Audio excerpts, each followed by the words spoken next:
الحمد لله رب العالمين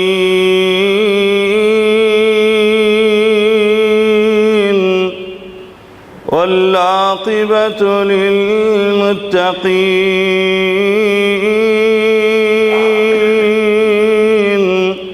والصلاة والسلام على أشرف الأنبياء والمرسلين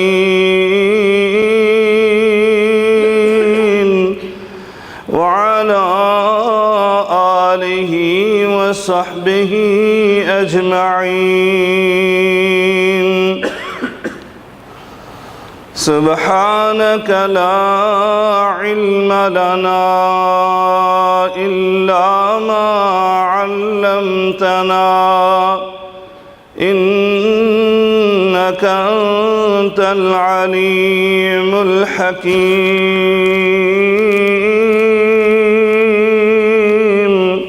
رب اشرح لي صدري ويسر لي أمري واحلل عقدة من لساني يفقه قولي. أما بعد فإن خير الحديث كتاب الله وخير الهدي هدي محمد صلى الله عليه وعلى آله وسلم وشر الأمور محدثاتها وكل محدثة بدعة وكل بدعة ضلالة وكل ضلالة في النار.